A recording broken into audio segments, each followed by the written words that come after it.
The bell rang across the polished hallways of St. Alden's Academy, and the sound of children's laughter filled the air like 1,000 tiny bells. Shoes clattered against marble floors, and voices echoed through wide corridors adorned with framed photographs of smiling students in perfect uniforms. It was a place built for privilege, where fathers were CEOs, mothers were socialites, and futures were planned, before the children could spell their own names.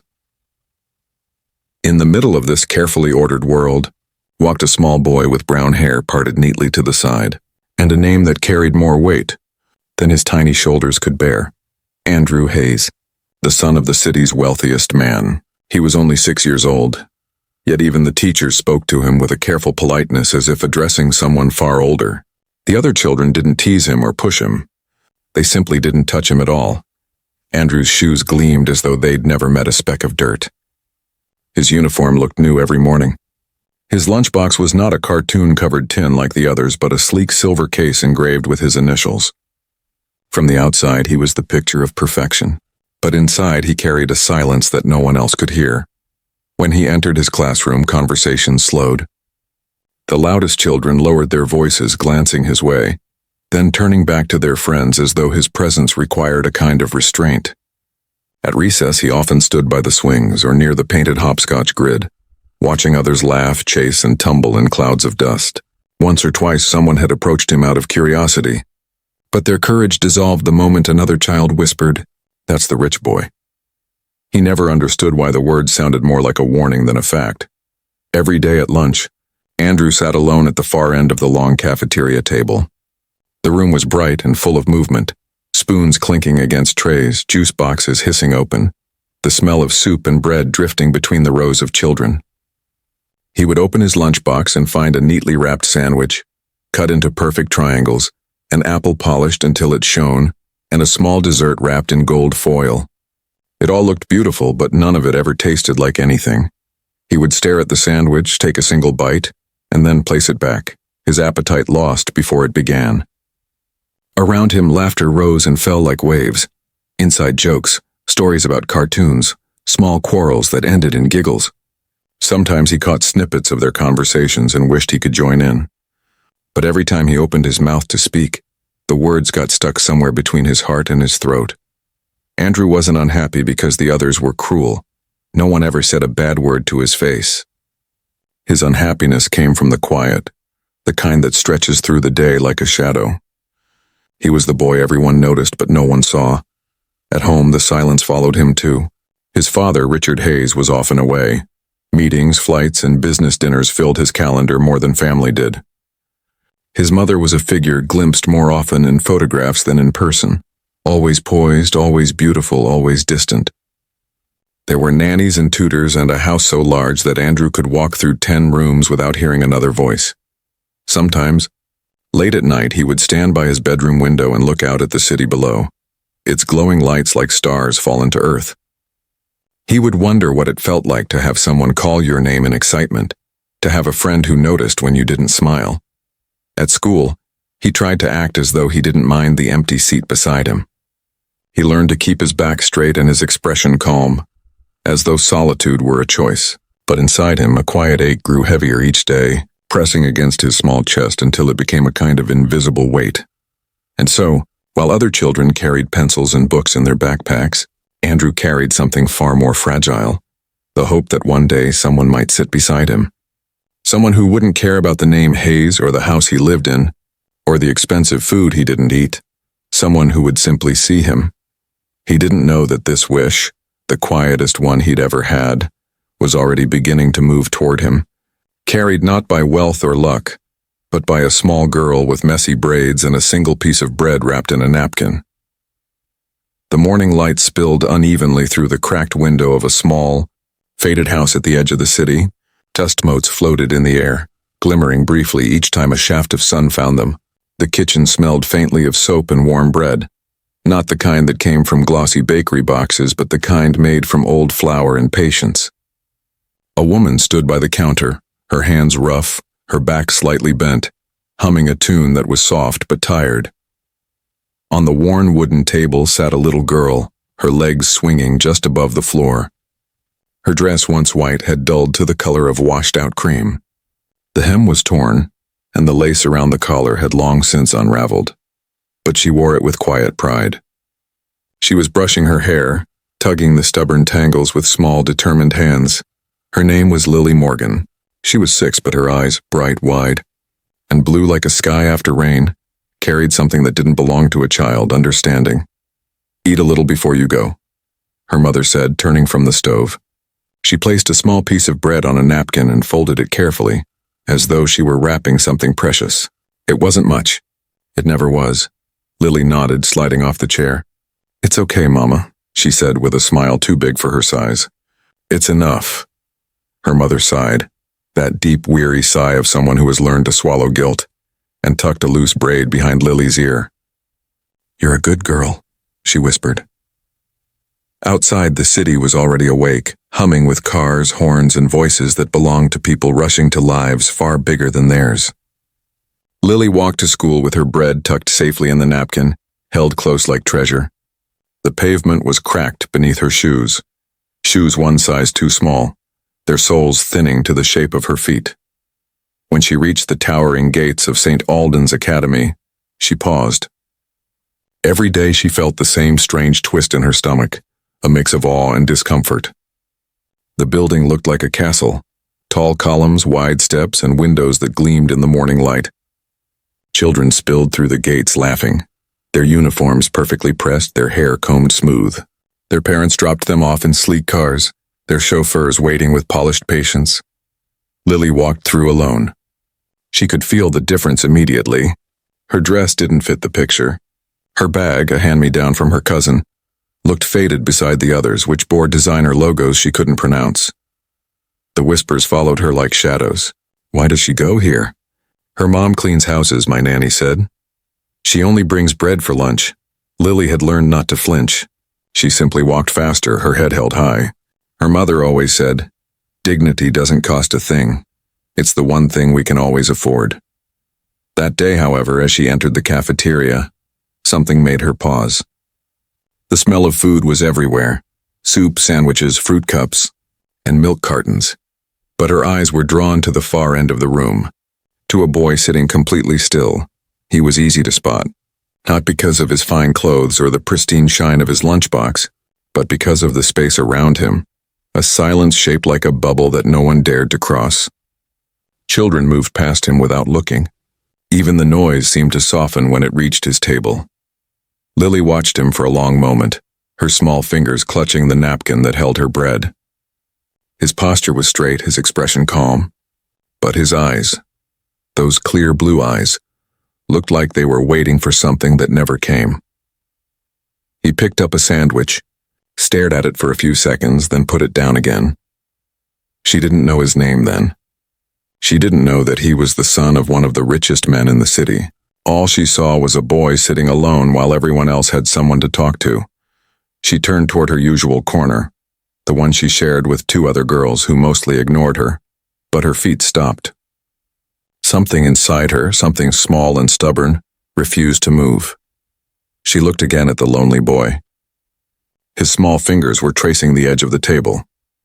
He wasn't looking up. He wasn't waiting for anyone. It was as if he had already accepted the emptiness around him. And then, Lily made a choice. It wasn't a loud choice or a brave one by anyone else's standards. It didn't come with music or applause. It was simply this. She walked to his table. The cafeteria was loud, but as she moved closer, it felt like the noise dimmed. Her shoes scuffed softly against the floor. A few students noticed. One girl whispered, "Is she really going to sit there?" Lily didn't hear them, or maybe she did and just didn't care. She reached the end of the table and stopped. The boy didn't look up. She waited a heartbeat. Then she slid onto the bench beside him. The sound of the creaking wood seemed to echo across the cafeteria. For a long moment, neither spoke. Lily's heart pounded in her chest. She could feel eyes watching from every direction. Still, she unwrapped her napkin. The piece of bread looked small in her hands, rough around the edges, unevenly baked. She broke it in half. When she finally turned to him, her voice was soft but steady. "Do you want to eat together?" Andrew Hayes looked up. His eyes, startled and uncertain, met hers. No one had ever asked him that before, and in that moment, that single fragile instant, something invisible cracked open between them, like light sneaking into a locked room. She smiled. It wasn't the polite smile of manners or pity. It was real, warm and unguarded, like sunlight breaking through clouds. He didn't answer at first. He just stared at her outstretched hand, at the small, imperfect piece of bread she was offering him, and felt something rise in his chest, a feeling he couldn't name, but that he'd been waiting for all his life. It wasn't hunger. It was hope. And though neither of them knew it, that single act, that simple offer, was about to change everything. The cafeteria that day was louder than usual, filled with the hum of voices that rose and fell like waves against tiled walls. Trays clattered, spoons hit plates, and laughter echoed through the air. But at the far end of the room, where the sunlight fell weakly through a row of tall windows, the world seemed to hold its breath. Lily sat beside Andrew Hayes. It shouldn't have been remarkable, two children sharing lunch. But somehow, it was. Around them, conversations faltered. The whisper started as a faint ripple, then spread like ripples on water, reaching every corner of the room. "Did you see that?" She sat next to him. Her? With him, Andrew could hear them, though he tried to pretend he couldn't. He felt every gaze pressing against the back of his neck, every snicker disguised as a cough. His palms grew damp where they rested on the table. He wanted to tell her she didn't have to sit there, that it would be easier if she left. But when he turned to her, he saw her tearing her bread in half with a calmness that didn't match the chaos around them. She handed him the larger piece. "Here," she said quietly. "You looked hungry." Andrew blinked, the words catching somewhere in his throat. He wasn't hungry. Not really. He had enough food to last a week inside his lunchbox, neatly wrapped, perfectly portioned. But no one had ever offered him anything before. He took the bread, careful not to crumble it, and for the first time in as long as he could remember, he felt something unfamiliar. Warmth. Lily smiled, as if she hadn't just done something extraordinary. She began to eat, swinging her legs under the bench, humming a tune he didn't recognize. Her dress brushed against his neatly pressed pants, and for a moment he forgot the eyes on them. "What's your name?" she asked between small bites. "Andrew," he said softly. "Andrew Hayes," she nodded thoughtfully. "I know, everyone does." He frowned slightly. "Do they?" Lily tilted her head, studying him. "They talk about you," she said simply. "But I don't think they know you." Andrew looked down at his hands. "They don't talk to me." "Then they're missing out," she replied, her voice so matter-of-fact that he looked up. Startled, her eyes were bright. Not the way polished gems are bright, but the way sunlight dances on water. There was no trace of hesitation in her gaze, no awe, no envy. She didn't see a millionaire's son. She saw a boy he didn't know how to respond. He only knew that sitting there beside her felt right. But the cafeteria didn't share that feeling. Near the back of the room, a group of older boys whispered among themselves, sneering. One of them, tall with a smirk that came easily, leaned closer to his friend and said, "Look at her, acting like she belongs." A burst of laughter followed, muffled but cruel. Lily pretended not to notice, though her fingers tightened slightly around the napkin. Andrew noticed, though, and something in his chest stirred, something fierce and new. Before he could speak, a teacher's voice cut across the noise. "All right, children, finish up. Lunch break ends in 10 minutes. The spell was broken. Still, Lily didn't move. She leaned her elbows on the table and smiled at him again. "You don't talk much, do you?" Andrew shook his head. "People don't usually talk to me." "Then maybe they should start," she said, shrugging. "You're nice." No one had ever called him that. Not his tutors, not his nannies, not even the teachers who praised his grades. He felt his chest tighten, and before he could stop himself, he smiled. For a brief moment, everything else, the noise, the stares, the wealth and poverty that divided them, fell away. It was just two children sharing bread in silence, and for the first time, Andrew felt full. When the bell finally rang, Lily stood, brushing crumbs from her skirt. "See you tomorrow?" she asked casually, as though they had been friends forever. He nodded quickly, afraid she might change her mind. She didn't. She just grinned and ran off toward the playground, her braid coming loose as she went. Andrew sat still, his heart racing. The empty seat beside him no longer felt empty. That night at the Hayes mansion, the silence was louder than usual. Andrew sat at the long dining table, his small form dwarfed by the vast room. The chandelier above cast a golden glow over polished silverware and fine china. His father, Richard Hayes, was on the phone, his voice clipped and distant, talking about contracts and profits. His mother wasn't home again. The butler placed a plate before Andrew, roasted chicken, vegetables arranged like artwork, and stepped back silently. Andrew stared at the food but saw only a small, rough piece of bread. He thought of Lily's smile, of her calloused fingers carefully breaking the bread in half. Something about that image stayed with him, pure and steady like a flame that refused to go out. When his father finally hung up, he turned toward Andrew briefly. "Eat your dinner," he said, not unkindly but not warmly either. "You hardly touch your food these days." Andrew hesitated. Can I bring someone to our house?" Richard Hayes looked up sharply. "Who?" "A friend," Andrew said softly. "From school." The pause that followed was heavy. "You have friends?" The question wasn't cruel, but it stung all the same. Andrew looked down. "Just one." Richard's expression softened briefly, then hardened again, businesslike. "We'll see," he said, which meant no. Later that night, when Andrew lay in bed staring at the ceiling, he thought of Lily's voice saying, "You're nice." He repeated it to himself like a secret he wasn't supposed to believe. He didn't know that across the city. In a dimly lit kitchen, Lily was lying awake too, tracing the pattern of the wooden table with her finger, while her mother whispered prayers under her breath. She didn't know why, but she felt something shift that day, something that told her she had done something right. And neither of them knew that this small act, 2 halves of bread, shared at a cafeteria table, had already set in motion a chain of events that would soon ripple through both their worlds, stirring truths buried deep in power, guilt, and memory. Tomorrow would not be the same. Because for the first time, someone had sat beside the millionaire's son, and the world had noticed. The following morning dawned gray and cold, as though the sky itself had forgotten how to smile. The city streets glistened from last night's rain, puddles reflecting the pale light of an overcast sky. At St. Alden's Academy, the usual energy of the morning rush carried an undercurrent of something sharper, something like gossip. The whispers had begun. By the time Andrew stepped into the classroom, heads turned. Conversations faltered, eyes lingered too long, and giggles hid behind cupped hands. Even the teacher paused slightly as he entered, forcing a smile that didn't quite reach her eyes. Lily noticed it too. She sat 2 rows ahead of him, her braid tighter today, her dress freshly washed though still faded. Her hands fiddled nervously with her pencil. She didn't look back at him, not yet. She didn't need to.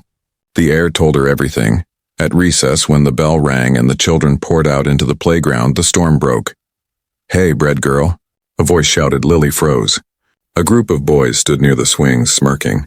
One of them, the tall one who had laughed yesterday, mimed holding a napkin, pretending to offer it to his friend. "Want some of my bread, Andrew Hayes?" He sneered, earning laughter from the others. Andrew, who had been standing near the slide, turned toward them, his small fists tightening at his sides. His face burned, but his voice stayed quiet. "Stop it," he said. The boy laughed. "Or what, you'll tell your daddy?" The laughter grew louder. Someone whispered, "He's defending her." Lily's cheeks flushed, but she didn't cry. Instead, she walked right past the boys, her steps firm, her chin raised high. She didn't even glance at them. She went straight to Andrew, stopped in front of him and smiled, a small, defiant smile that silenced the noise around them. "Let's go," she said simply. And just like that, she took his hand. It was the smallest gesture. But in that schoolyard full of stairs, it was a rebellion. The sight of the poor girl holding the millionaire's son's hand was a picture no one could forget. Some children stared in confusion. Others whispered in disbelief. And 1 or 2, though they'd never admit it, watched with quiet admiration. But not everyone saw innocence. From the second-floor window, Mrs. Alder, the headmistress, stood watching. Her face was composed, but her eyes were narrow with disapproval. St. Alden's prided itself on order, on keeping lines between students like Andrew and students like Lily firmly drawn. and now a little girl with a torn dress was blurring them. By the end of the day, the story had reached the teacher's lounge. "Did you see them at lunch yesterday?" one teacher murmured. "She sat beside him again today. It's sweet," said another hesitantly. "Sweet?" scoffed Mrs. Alder. "It's inappropriate. That boy's father donates more to this school than half the board combined. His son shouldn't be mixing with children like her." By the time Andrew returned home that evening, the whispers had already traveled farther than the school walls. At the Hayes mansion, Richard Hayes was waiting. The moment Andrew stepped into the marble-floored entryway, he could feel it. The silence that meant something was wrong. His father sat in the drawing room, still in his business suit, his expression unreadable. "Andrew," he said quietly. "Come here." Andrew obeyed, his small hands trembling slightly. "I got a call from your headmistress today," his father continued, his tone measured but cold. "She said you've been spending time with a girl at school." "On a particular girl." Andrew's throat tightened. "Lily," he whispered. "Lily," his father repeated as if the name itself tasted strange. "She's not from your circle, Andrew. Her mother cleans houses.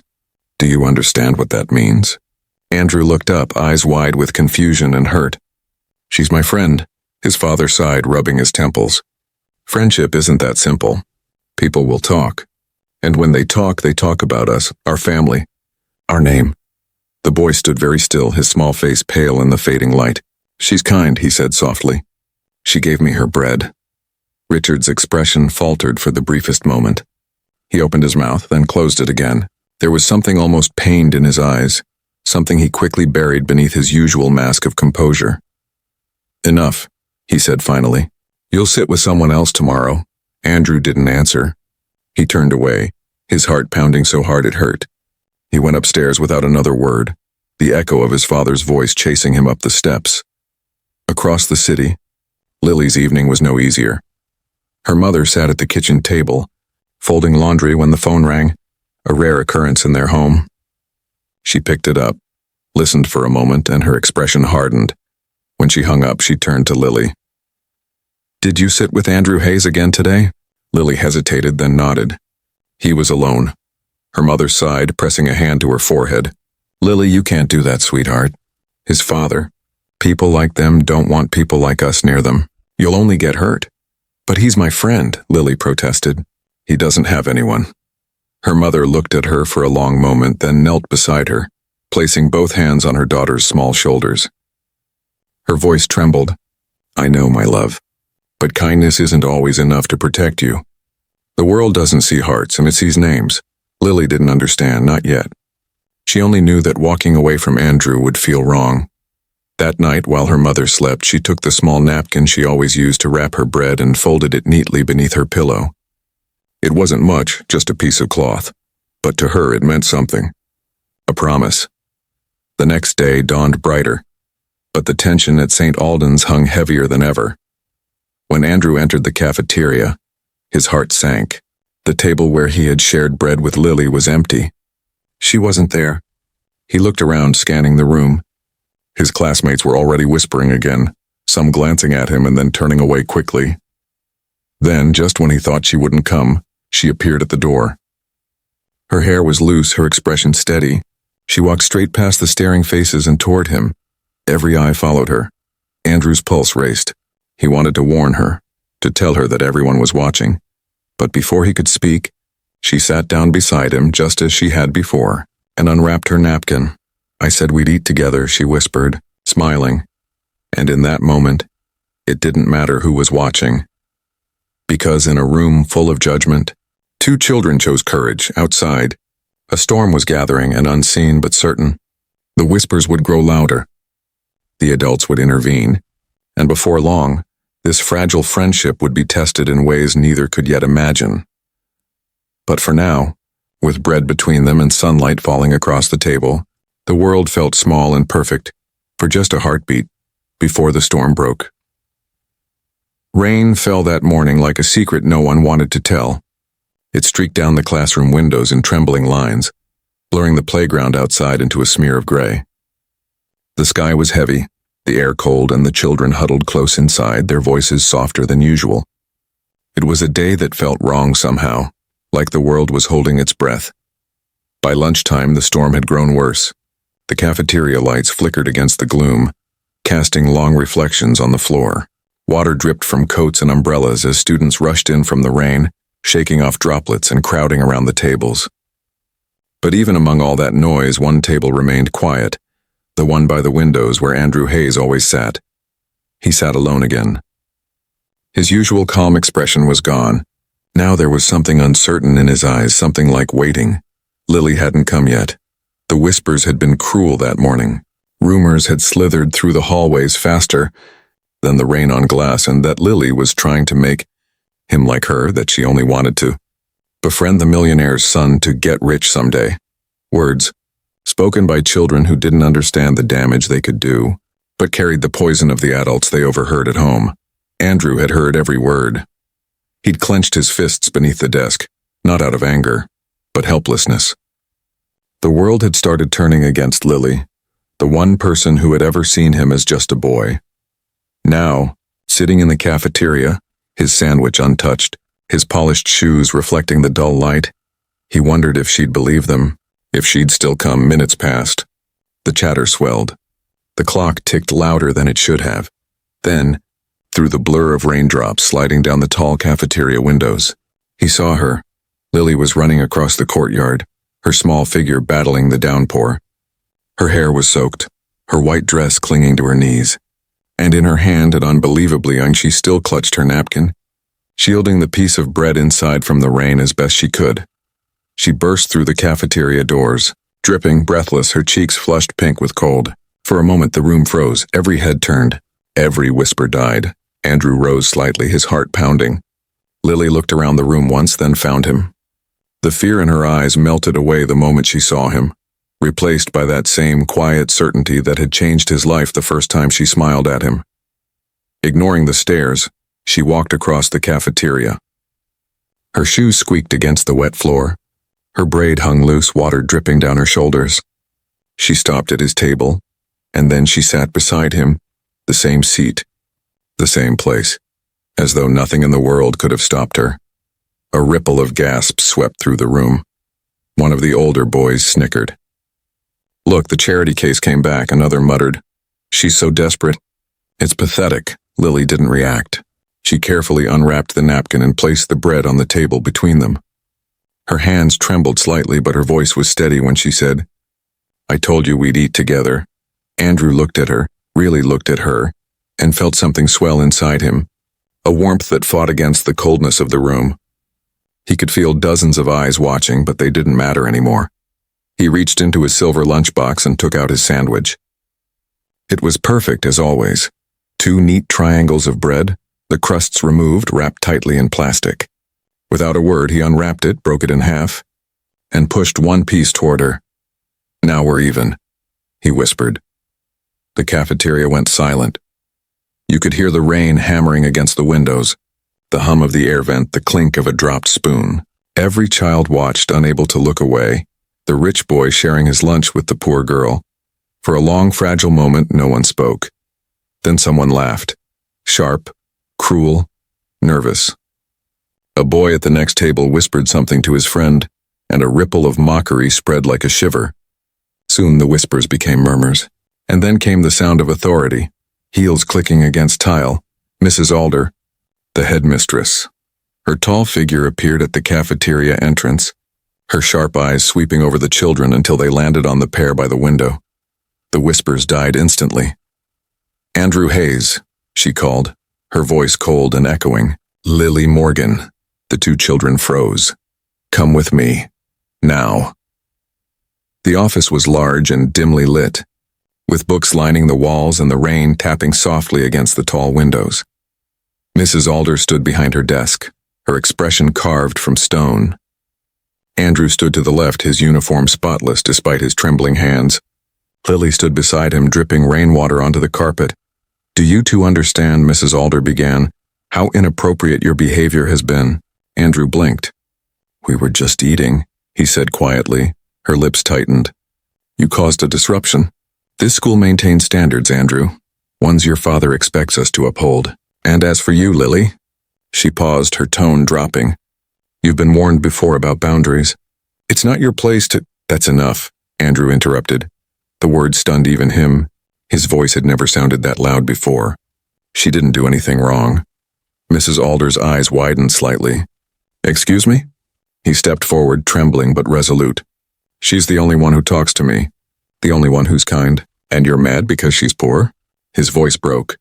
"Because she brought me bread instead of money?" The silence that followed was suffocating. Lily's small hand found his sleeve, tugging gently as if to tell him to stop. But he didn't. "You're supposed to be the grown-ups," Andrew continued, his voice shaking. "But she's the only one who knows how to be good." Mrs. Alder's expression hardened.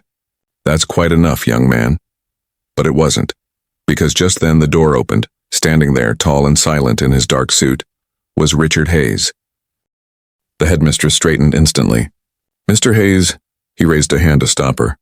His eyes, usually sharp with power, were fixed not on her but on the two children, on his son, standing protectively beside a small girl in a torn dress. Andrew's heart sank. He expected anger, disappointment, maybe, even punishment, but what he saw instead was something else entirely. Something that flickered across his father's face and vanished, before anyone could name it: guilt.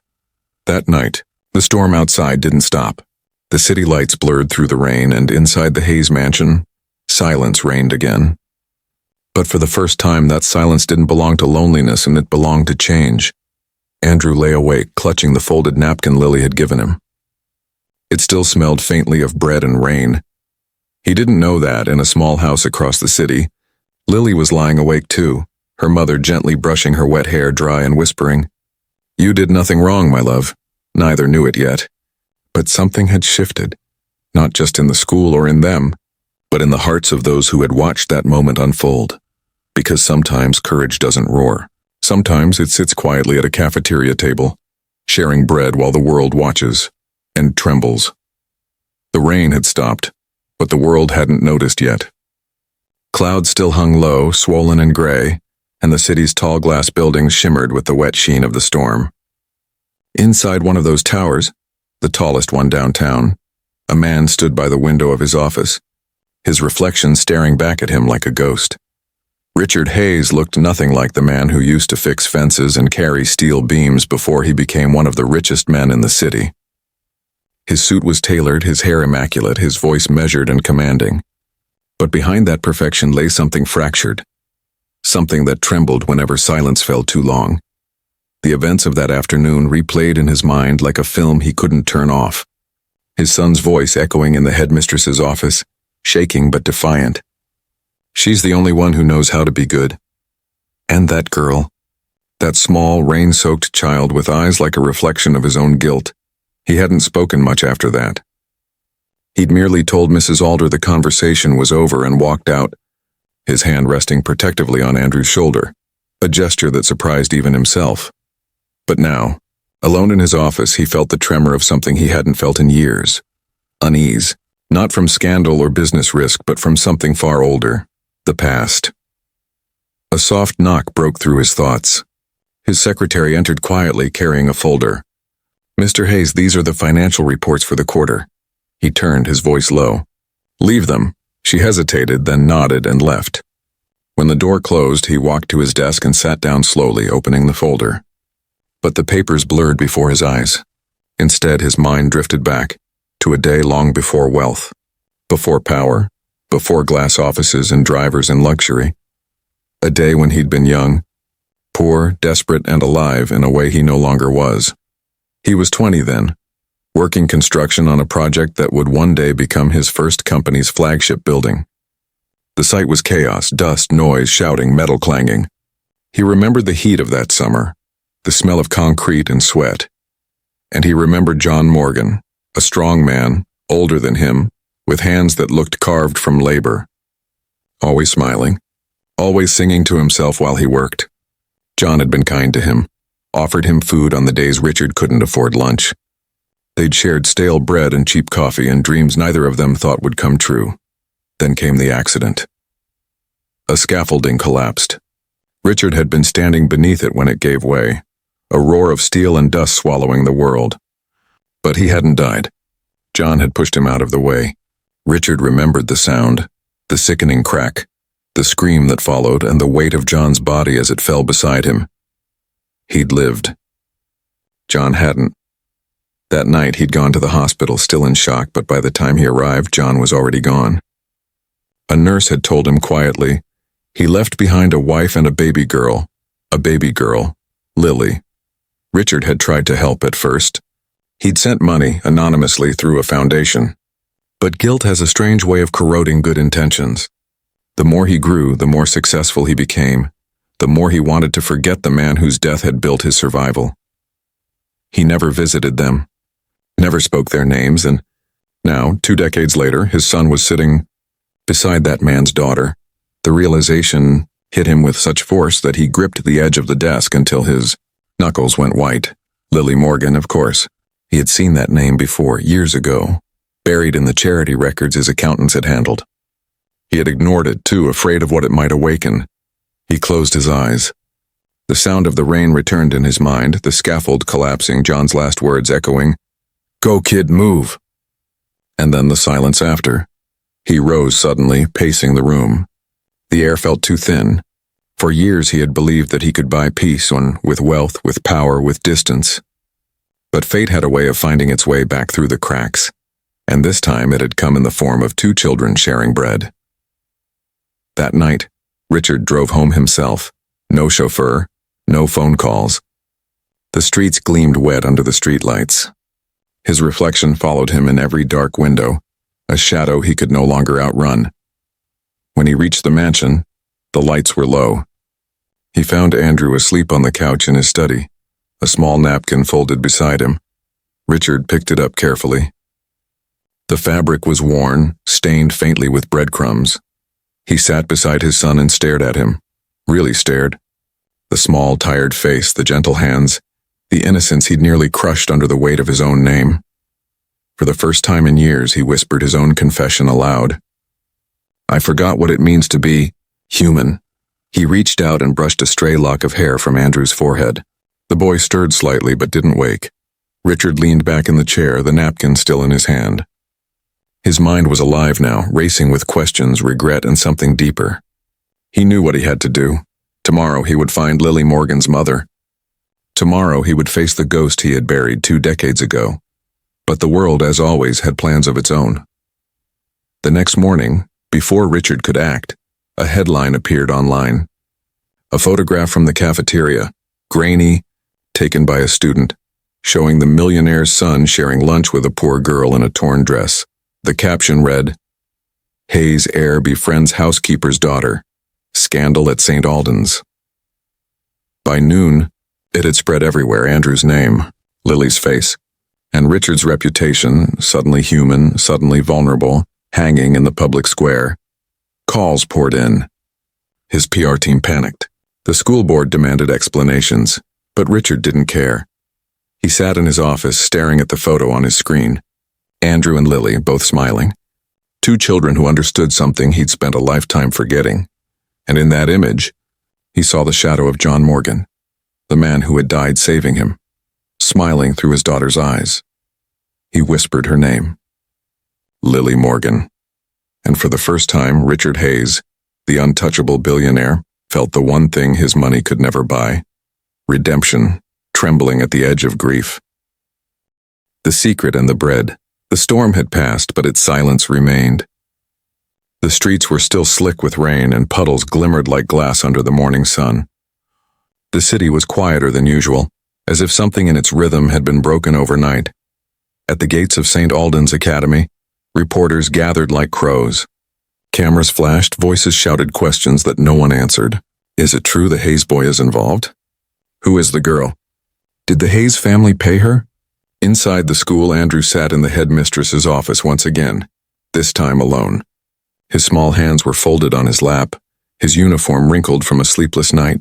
The newspaper photo was everywhere now.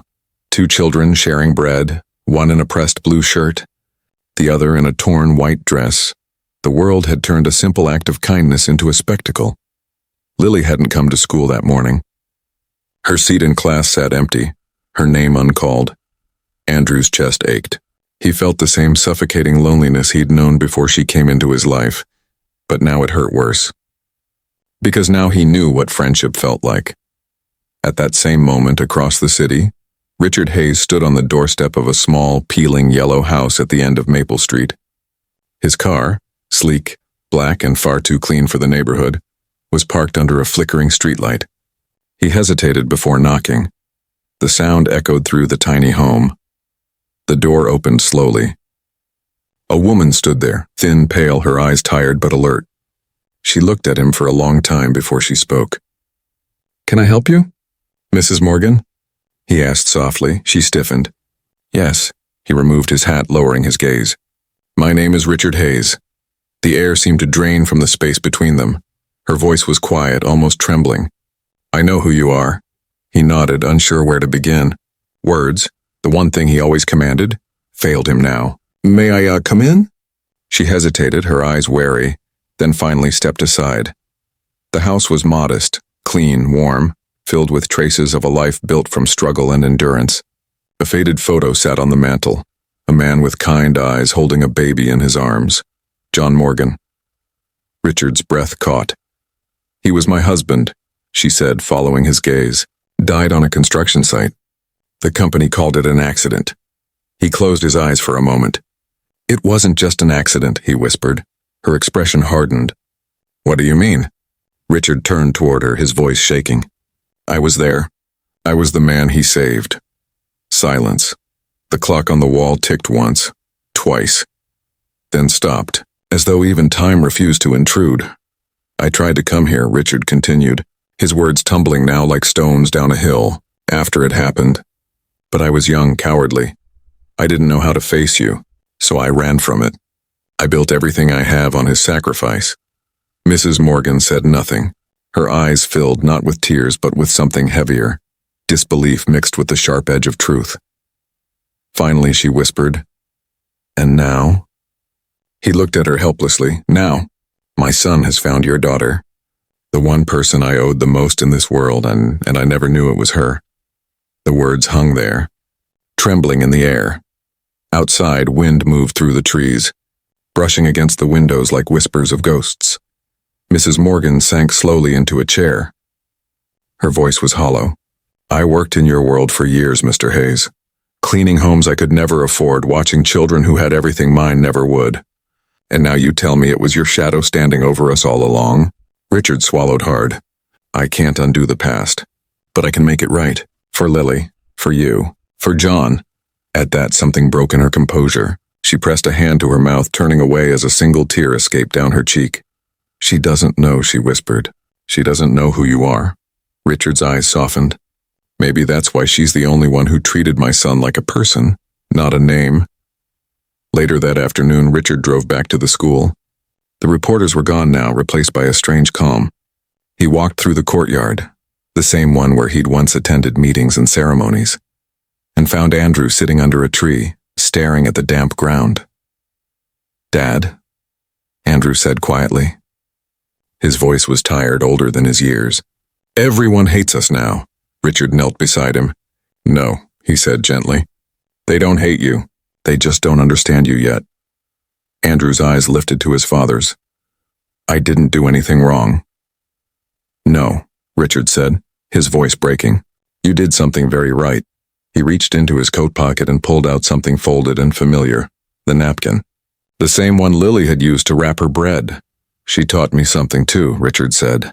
"Sometimes the smallest kindness can heal what pride destroys." Andrew frowned slightly. "What do you mean?" Richard smiled faintly. "You'll see." That evening, when the sun began to dip below the horizon, the Hayes car pulled up once more on Maple Street. Andrew stepped out first, holding his father's hand. The air smelled like rain and dust, and in the distance children's laughter echoed faintly between houses. The front door opened. Lily stood there, barefoot on the porch, her eyes wide in surprise. "Andrew?" He smiled, small, shy, but real. "I came to see you." Lily looked past him at the tall man standing behind. Her mother appeared beside her, her expression unreadable. There was a long, waited silence. Then Mrs. Morgan whispered, "Lily, sweetheart, this is Mr. Hayes." The girl's brow furrowed slightly. "Andrew's dad?" Richard nodded, his voice gentle. "Yes." He paused, glancing at Mrs. Morgan before continuing. Your father once saved my life, Lily. I owe him, and you, more than I can ever repay. The girl blinked, unsure what to say. You knew my dad? Richard smiled sadly. I did, and he was the bravest man I ever met. Tears filled Mrs. Morgan's eyes. Lily looked between them, her small face softening with something she didn't yet fully understand but could feel. Then quietly, she disappeared inside the house for a moment. When she returned, she held out a piece of bread wrapped in a napkin. This is all we have left from dinner, she said simply, but we can share it. Richard froze. The gesture, the same one her father had once made, the same one his son had received, undid him completely. He sank to one knee, his throat tight. Lily, he whispered, you already have given me more than you know. He took the bread with both hands reverently, as if it were sacred. And then, as though the universe itself were exhaling, the tension broke. Mrs. Morgan stepped forward. Andrew reached for Lily's hand. The four of them stood there on that quiet porch, the light fading around them, the world still and forgiving. It wasn't grand. There were no speeches, no cameras, no applause. Only bread, passed from one family to another, and the unspoken promise that the past, at long last, had been seen and healed. Years later, people would still whisper about the day the millionaire's son shared lunch with the poor girl, but they'd never know the truth, that it wasn't a story about money or charity or shame. It was a story about redemption. About a life saved, a debt repaid, and a little girl who broke the walls between two worlds with nothing but kindness and a single piece of bread. Because sometimes, the smallest act can echo louder than a lifetime of silence. And that day, as the last light faded from the sky, the world learned what true wealth really was.